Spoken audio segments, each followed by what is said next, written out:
अन्नदाता के पेट पर शॉर्ट सर्किट ने लगी आग, कई बीघे फसलें जलकर हुई खाक। रायबरेली मिलरिया थाना के अंतर्गत बिजली के तारों के आपस में टकराने से निकली चिंगारियां से अन्नदाता के पेट पर शॉर्ट सर्किट ने लगी आग। गेहूं की पकी खड़ी फसल में तार गिरने से कई बीघा गेहूं की फसल जलकर खाक हो गई।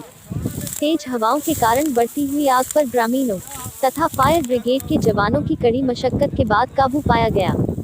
देवनाथपुर पूर्व मिलरिया थाने के काशीराम कॉलोनी के पीछे के राम शंकर, धीरज सोनकर, गुड्डू सोनकर, जितेंद्र सोनकर, रवि चौधरी, अवधेश कुमार, सतगुरु चौधरी, कांतिलाल यादव, आशीष डी के चौधरी, सागर, मुन्नू, नरेश आदि कई लोगों की फसलों को शॉर्ट सर्किट ने ग्रास बना लिया।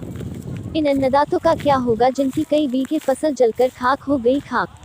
और अन्न के दाने को तरसना बढ़ेगा साल भर। यही नहीं, बछरावा क्षेत्र में भी आग ने किया तांडव।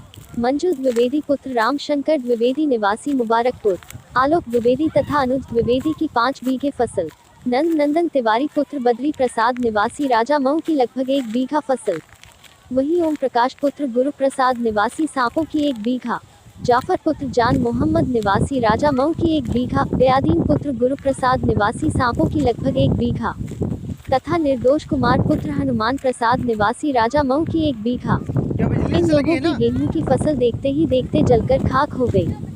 गनीमत यह रही कि सूचना पाते ही फायर ब्रिगेड के जवान मौके पर पहुंच गए और ग्रामीणों के साथ उन्होंने आग पर काबू पा लिया। फिर भी कई बीघे फसल जलकर खाक हो गई।